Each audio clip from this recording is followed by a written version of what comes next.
Hello, everyone, and welcome to World Rugby's next hit of Between the Lines. And we have managed to get our hands on, well, a huge guest. I'm Sean Maloney, and the man on the left or right of screen, Sammy Warburton, all the way from Wales. How you doing, buddy? Very good, thanks. How are you? I'm excited. I'm looking forward to this chat. I'm really pumped up to get into it. It's Rivalry Week. That's what World Rugby's rolling out. We had Sean Fitzpatrick yesterday talking about some of his battles with the Wallabies over the years in the All Blacks jersey. I'm guessing Wales v England. Is that the big one? Is that the rivalry that you always got stuck into? Yeah, I mean, from a fan's perspective as well, it was enormous. I mean, there's even Welsh, famous Welsh bands, the Stereophonics, and they had a hit title as long as we beat the English. It's just like if you're Welsh, that's like the fixture. It's the fixture of the year. So, I mean, there's obviously huge games like the rugby calendar, but if there was a car on the street when Wales are playing England in Wales, if there's a car on the street during the kickoff, I'd be very surprised. It's just the country would almost stop. Even if you're a rugby fan, obviously a lot of people they know what's going on with the rugby because it's obviously front pages, when Wales are playing, but in the papers. But even if you're not a rugby fan, you just watch it just because of the history and the rivalry. Anyway, even if you don't understand rugby, you just watch it as an occasion. So those games, considering the population of the UK is 60 million. You get upwards of 10 million people watching that game just in the UK alone, So it's a pretty high proportion of people in the UK who would watch that, So it's a massive rivalry. So 10 years or thereabouts, let's say, in the Welsh jersey, across that period of time against England, which games stand out for you more than others? Oh, there's about three obvious games which jump to mind straight away. Fortunately, they were all wins for Wales, but we did probably have a 50-50 record against England, which is what made it such a good rivalry. Yeah. We were pretty evenly matched, but fortunately for us, a lot of the big games where they were like title deciders or World Cup matches went in our favour. The first one would have been 2013. And England came to what was then the Millennium Stadium, now Principality Stadium, for a Grand Slam, the fifth game of the campaign. They'd won 4 out of 4. They were coming down. We lost our first game, but won the next 3. So we had to win by 8 points to win the title on points difference, and we ended up having a record win, 30 points to 3, and just it was in the balance until about 50, 60 minutes, and then we managed to get 2 tries and a couple of penalties right towards the end, and that was the single best atmosphere I ever played in. Probably similar to the second test for the Lions in Wellington when we played the All Blacks when we won in 2017. But probably that one I think would still have edged it because the roof was shut. There was 75,000 in there going mad. That was a crazy game. Normally when you have kick off, the atmosphere would drop. After the sort of fly half kicks the ball, everyone's pumped up. But I remember Owen Farrell kicked the ball, and the atmosphere just stayed there all game. It was just incredible. I think it was like a hostile football match. So that was amazing. There was the 2015 World Cup group stage game, which was probably the highest. It felt like one of the highest profile games ever played in. From how many eyes were on us, from the press conference, the media attention, the prep in the week, and the build up. Obviously Wales v England when the draw was made, and we were ranked something like 9th in the world when the draw was made, so we were like a tier 3 nation, and we had a really bad autumn, so we sort of shot ourselves in the foot. It was awful. I remember I was at London for the World Cup draw, and there was all the captains were there, the coaches were there, and they drew out the first group, and England were obviously the host nation, so they came out first, and then they went across for the first seeds, and they went, right, second seeds, and it was England's group, and they went Australia. So everyone's like, whoa, England, Australia, what a group. And then they finished that, and then you go back to the England-Australia group, and everyone's like, hang on, Wales are still in the mix here, no one's drawn Wales yet. And they drew out like number 9 or whatever, and it was Wales, and the whole room, it was funny, the atmosphere in the room, but then you just saw the group, England, Australia, Wales, and I was like, oh my goodness, what a group. So, someone's going home. Is that the match 2015 World Cup pool stages where you end up scrapping with Mike Brown off the back of that Lydiate top tackle? Yeah, that's the right game, isn't it? Yeah, that's the one. Dan Lydiate was a number 6 then. He was a pretty prolific chop tackler. He put in like a low hit, and it was on Tom Wood, and Tom Wood did like a 180 spin in the air. And I remember before the game, when you're playing away from home, I'm like, there's going to be a moment in time here when we're going to have to back each other up. It's not like the 90s where you got allowed to throw punches, but when you're away from home, you need to let the opposition know that you're here to rock and roll. You're not messing about. And that incident happened. England flew in, and then 15 Welsh lads flew in, and it was like, obviously you keep your hands down. And when I'm going into those situations, I'm always shouting no penalties, because I don't want to get a decision reversed. And 3 points in a game against England and Australia is the game, So I'm always shouting no penalties, but somebody was tugging at my neck, and I turned around, and it happened to be Mike Brown. But I mean, those those moments, like, fans love that. Like, I don't think about that when I'm playing. I'm just like, you're just in the moment, in the heat of the moment in the game. But the thing is that all the guys are good guys off the field. Like, everyone, the fans see what they see on the telly and on the pitch, but behind closed doors and off the field, all the boys get on with each other. But it's just the heat of the emotion. And England know how much it means to their fans, vice versa.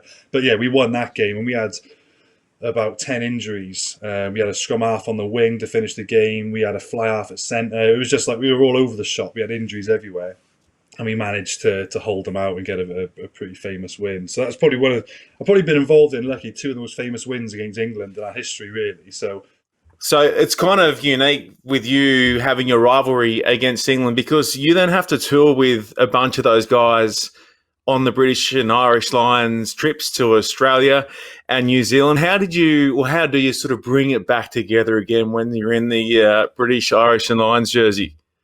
do you know what? It's a funny one, because the other game I was on about was 2012, where we won the Triple Crown at Twickenham. And then we won in 2013, so we won 2 Six Nations in a row. And then we went on the Lions tour to Australia. I can honestly say, which is quite strange, like, I was going there kind of thinking there's going to be a lot of England, Wales banter, and we had a few cheeky guys in the Welsh squad who I thought were almost certainly going to bring it up. But I can honestly say, like, the 8 to 9, 10 weeks, however long it was we were together, nobody brought it up. Like, it was strange. Like, when you're with the Lions, like, the rivalries and the egos from your countries just go, and everybody, it's such an amazing thing to explain the Lions. Like, everybody's just so privileged to be on a Lions tour. It doesn't matter what you've done with your club, with your country, you are just all on the Lions together. It's such a privilege to play for them. So many great players don't get picked and they miss the cut. So just by going on the Lions tour, everyone's so privileged. It's kind of like, almost out of respect for the Lions, nobody talks about it. You're just there, and your sole focus is the Lions and the here and the now, and enjoying each other's company. You know what it's like. Rugby environments are the same all over the world. Australians can come over and play in Wales, vice versa, anywhere in Europe, down south, and you just slot into a rugby team, because fundamentally rugby clubs and environments are all the same everywhere across the world. You all share that sort of common denominator of rugby, really, and the camaraderie that goes with it. So no matter what environment you're in, it's always really easy to pick up. So the Lions, yeah, strangely, as you think, the rivalries actually weren't ever brought up, which is quite unusual. It looked a lot of fun, particularly in those team runs. Can you take me through the rolling of the dice? How long has dice rolling been a part of the British and Irish Lions touring group? And yes. So the one I watched you rolling a 4, and then you had to ring your club coach and talk to me about the captaincy, which was as awkward as we'd all hoped it would be back in 2017. Who came up with the idea to roll dice for random prank phone calls? So that one came in 2013. So, like, one of your jobs as a captain and senior players, and I'm sure clubs do this all over the world in international teams, but you have committees. So we have committees like the food committee, the laundry committee, entertainments committee, fines committee. All these things to keep players in check, because rugby clubs are quite, all the teams I've been involved in, we're quite strict. And if somebody breaches any rules, then they get fined, and it goes into the team kitty, which can go towards a social, or we make a charitable donation. So, like, all these things go on just for a bit of team bonding and unity, really. So on the Lions, I was like, right, we've got to get some committees together, and speaking to the Irish guys and English guys and Scottish guys, get the most senior guy from each country, and say, right, boys, we're going to make some committees. I get one from each country so they can advise who would be good. So in Wales, we have a fines committee, and a couple of guys said, oh, yeah, no, we have fines as well. So we talk about what sort of fines we do and how we enforce them. And I think it was Jeff Parlin, because he was head of fines, along with Richard Hibbard, and he was the sort of English representative for the fines. So he said, we roll the dice, and you have a forfeit from 1 to 6. The funny one, which didn't make the video, was that Warren Gatland got fined, and you might remember, he broke his ankles, both ankles, shattered both of his ankles by cleaning his windows in his beach house in New Zealand. And he had a fine, and he had to roll the dice. And say a number two was you have to find your own way home from training. And we trained like about 5, 6, 7 miles away from the team hotel, and Warren Gatland ran a roll a two, and he had to walk home from training. But he wasn't even walking; he was on like segways and stuff, like watching training. So, like, the boys are ruthless. Like, they take no prisoners when it comes to fines. Let's just say Richard Hibbard was on fines, and he didn't make the first selection for the first test. But Right. but yeah, it was no idea to roll. If you roll a six. If you rolled a six, you had to ring your club coach on speakerphone in front of the whole group, management, everyone, and tell him why you should be captain for your club the next year. So before me was Simon Zebo. He had to do it. Doug Howlett had just left Munster, so it left a void there, and he was captain at Munster, so he did it. That was a belter. And then I had to ring my coach as well. So at least I did it. I hung up. I sat the meeting off. I legged it to my hotel room, and I rang him straight away to tell him it was a joke. It was so embarrassing. There's that awkward pause after you sort of float it with him where he kind of doesn't really know where to take the conversation, and then all the laughter sort of kicks in. Oh, so good. Oh dear. So how did those two Lions tours differ for you, 2013 and 2017? Obviously, one was a win down here in Oz and the other was the drawn series in NZ. But how were they different across the two? You were only the second man ever to captain the Lions across two tours. What made them different? The Australia one, in a weird way, was more pressure. Not from an individual perspective, from a collective, because the Lions hadn't won since '97. So if we had lost that test in Australia, then people would have been saying, so what would that have been? That would have been 16 years without a win, and then next tour is New Zealand, which is 20 years. And then you look at South Africa, 24 years. If we lost against Australia, then people were saying, like, the Lions are staring down the barrel of not winning a test series of 24 years, quarter of a century. Like, is there going to be a future for the Lions? Is this just, has modern day rugby taken over and it's now an impossible task? So that was actually a massive amount of pressure for the Lions, like, for people to have faith in the Lions still. So when we won that, and then obviously the hype then built massively around the New Zealand tour, being back-to-back world champions. And then that was relatively a success from a commercial point of view anyway. The players wanted to win. But from a commercial standpoint, that tour was a huge success. So now the Lions lives on again. But that was a massive amount of pressure to keep them going in Australia. And when I remember we won the first test, because Curtly Beale slipped on that penalty kick, and that could have been the game. But I remember Brian O'Driscoll, it was his fourth series, and he was like, we have to wrap this up on game 2. We have to. Australia came back and won, and then you're thinking, oh my goodness, this is going to a finale, and it's like it was an amazing spectacle. To go. You always want to go to a third game with the series being alive, but that was pressure to win for the Lions. That was a massive amount of pressure. So that's probably the big difference between the two. New Zealand, nobody expected us to do anything. I reckon 99% of people thought we were going to lose 3 tests. Maybe a minority of people thought it would be 2-1 to New Zealand, and we might scrape through with 1 win. So there's no pressure on. That doesn't count for players, because when we had a meeting, we were like, our only goal in this 8-9 weeks together is to be the single best rugby team in the world. We have to beat New Zealand, which is why now I still look at it like, well, it was a commercial success, but it was a performance. It was a failure, because if you had won a test series in Australia and then you backed it up as a group in New Zealand, like you'd almost be immortal in the rugby world, like to achieve that.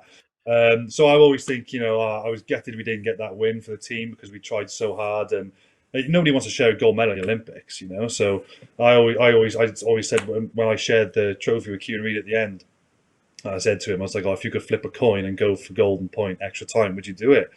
And he said, being the competitor he is, obviously, he said to me, absolutely. Like, both teams had nothing to lose. Over 80 minutes through the series. But it would have been amazing drama. But that's not the history of the Lions tours, apparently. There's been one drawn series before, and they kept it a drawn series. So that was that. The other option, you could have rolled dice against him to see who walks away with the Tom Richards trophy. I was watching the closing stages of that third test back again this afternoon. You couldn't have got out of there quick enough when that decision was swung back the other way. You and Kieran go up and get chatting to the ref, and then he sort of says, "Actually, no, we'll can it." And you were on your bike that quickly back to your blokes. It was extraordinary. I've never seen you move so fast. Yeah, it was.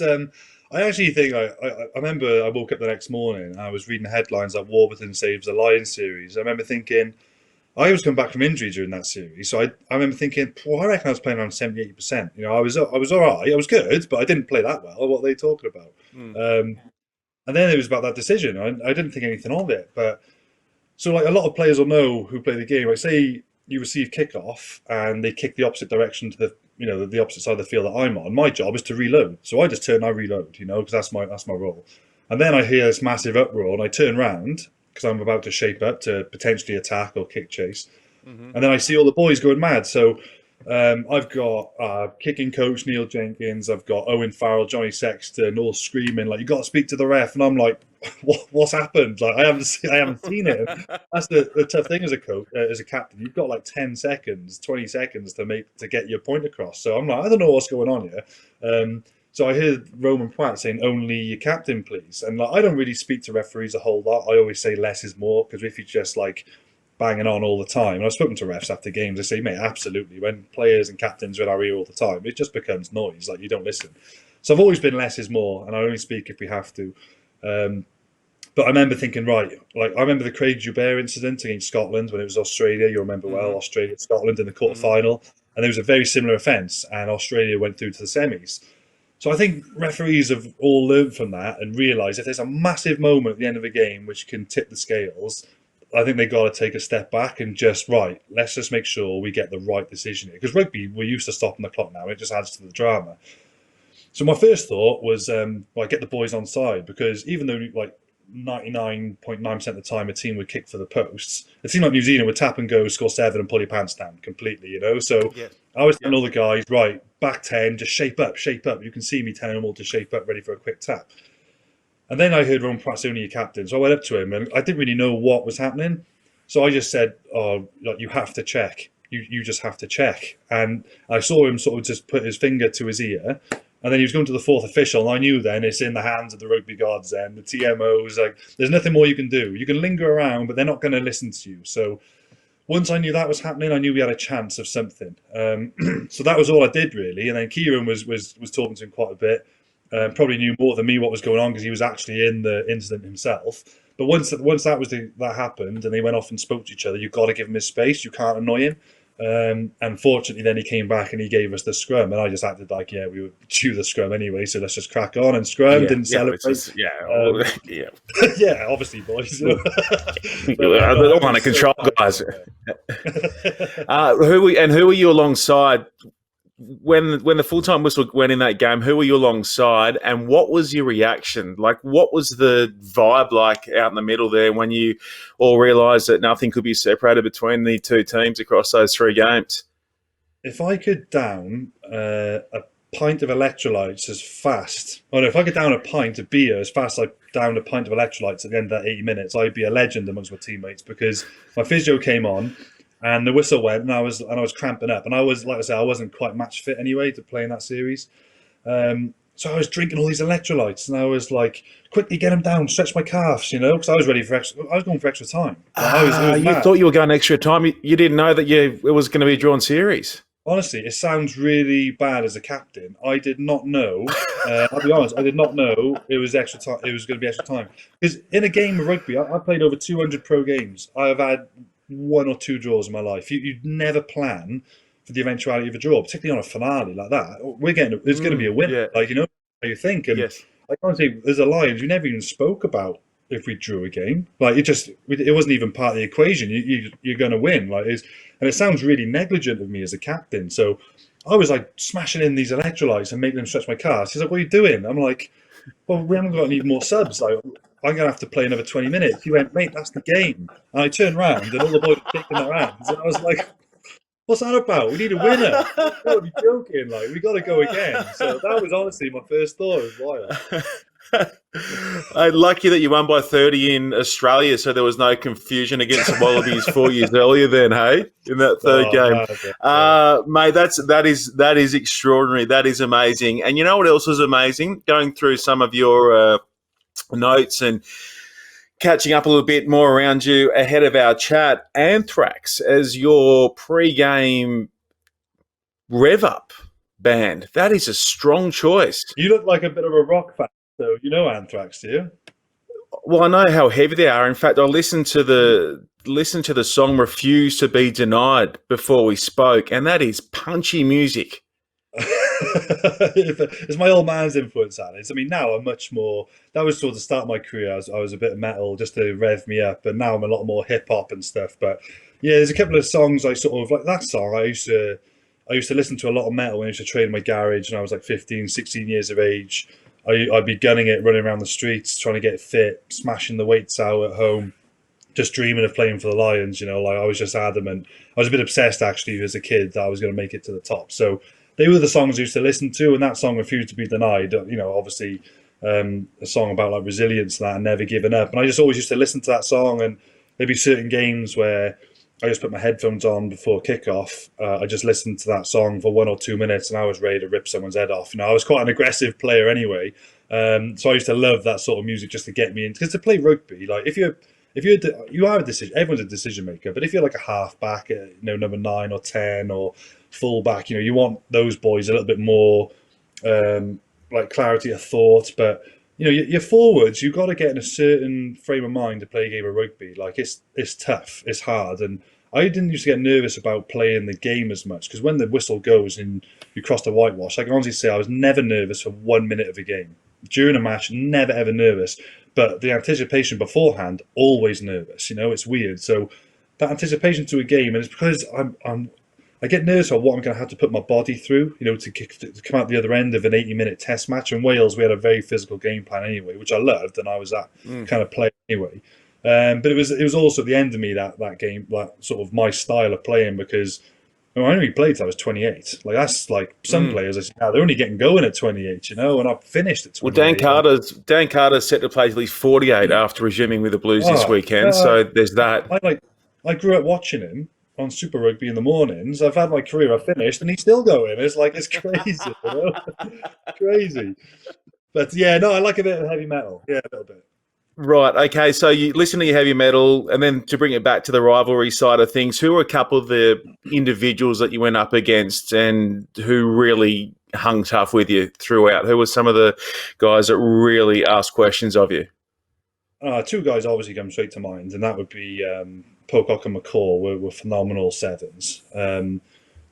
Myself and David were both the same age, so we played in the same 20s World Cup together, and I was, well aware of him coming through, and Richie McCaw being Richie McCaw, obviously. So I had quite a good few battles against them boys. They were great players from the Southern Hemisphere. Francois Lowe became very prominent then towards the end of my career, and he was getting into the SAFA team, and he was a great number 7. From the north, then you've got Sean O'Brien, Thierry Dusautois, obviously from Wales, Justin Tipperick, but fortunately, I could play with him. Scotland got a couple of great sevens, and Hamish Watson and John Barkley. 7 was actually a bit of a freaky position when I was playing. There were so many good sevens, and a lot of them were captains, So like from England rivalry perspective, myself and Chris Robshaw, that was always a massive rivalry whenever Wales played England. But the two best sevens I played against, deservedly so, and without doubt would have been, Richie McCaw and David Pocock. Two very hard blokes to shift. We normally like to wrap these little chats up, Sammy, with sort of some rapid fire questions. This one always gets our guests thinking. You get one rugby do-over. So it's a good moment that you can relive, or it's a moment that you'd like to redo, almost take a mulligan on. What would you look at as your rugby do-over? I would pick the second test for the Lions against New Zealand when we won in Wellington, only because I couldn't enjoy it at the time. Because I remember I did the interview after, and I was like, they were saying it was amazing. We beat New Zealand first time they've lost at home for 42 fixtures or something. But I was like, we got to win next week. I don't care. We have to win next week. I couldn't really enjoy that result because the job was on next week, win next week. So if I could relive one moment, I didn't realise how big a occasion that was. I'd relive that second test in 2017. That was such an epic night as well, the crowd, eh? That was an awesome Howling evening wind, out. rain, yeah, the crowd, the Yeah. red cards, the fact that we had we'd lost the first test, pretty convincingly. Yeah, nobody gave us a chance. So I wish I could relive that. At the time, I didn't really appreciate it. I was head on the job for next week as well, so I relive that. You win a free round the world trip. You can only take Alan Wynne Jones or Jamie Roberts. Who travels with you and why? Oh, that's a tough one. Both phenomenal players, absolutely two of the best players and leaders that I've ever played with. Um, oh, I think pros and cons for both. Jamie's one of those guys. If you have a day off, Jamie's one of those guys. If you have a day off, he's like, right, let's go out on a boat, let's go sightseeing, let's do this, let's do that. And I'm kind of like, I'd probably be more like Alan Wynne, where I'd be like, I just want to chill in the hotel and rest, mate. So like pros and cons of both. Both guys, to be fair, I've got on with really well, and I can't imagine a test team for Wales that I've played in without the two of them. They are both. If I had to pick two like really big leaders that I've played with. It would be Jamie Roberts, Alan Wynne Jones, and then third would be Gethin Jenkins. But Jamie and Alan Wynne they've been such fundamental, important parts of the Welsh teams I've played in. Okay, but what if we're looking at it on the holiday side of things? You don't have to play footy with them. You're just on holiday. Who's bringing more to the table on that front? Jamie was always head of entertainments. So if you want entertainment value and you want somebody to be your tour guide, then yeah, Jamie would be the guy you take on holiday for sure. Sounds like you got him booked. And our last one, mate. A couple of years from now, you've got the grandkids over. They're playing up. They're mucking up. And you get to sit them down and punish them with one Sam Warburton highlight on loop. Just a day of one highlight over and over and over again. What would you choose? I would probably choose, only because I love jackals, but the one which gets most attention was I did like a super low chop tackle on Manu Tuolangi when we played England, and he was going for the try line. We were 5 meters out, and it was in a game which we won. It was like a triple crown decider, and we ended up winning the Grand Slam.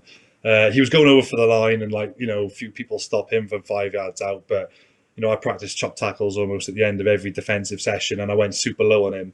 And that was probably technically one of the best tackles that I've ever made. So I probably show them my low tackle at Twickenham against Manu Tuolangi. Perfect. Okay, I'm going to guess that highlight will be on the YouTube clip that I also got my eyes on this afternoon. It's got 300,000 views, made by Squidge Rugby, simply titled "Why Sam Warburton is a Great Rugby Player." Do you know Squidge, and how much did you pay him to create that 8-minute clip for you? He's my twin brother. No, he's not. He's not.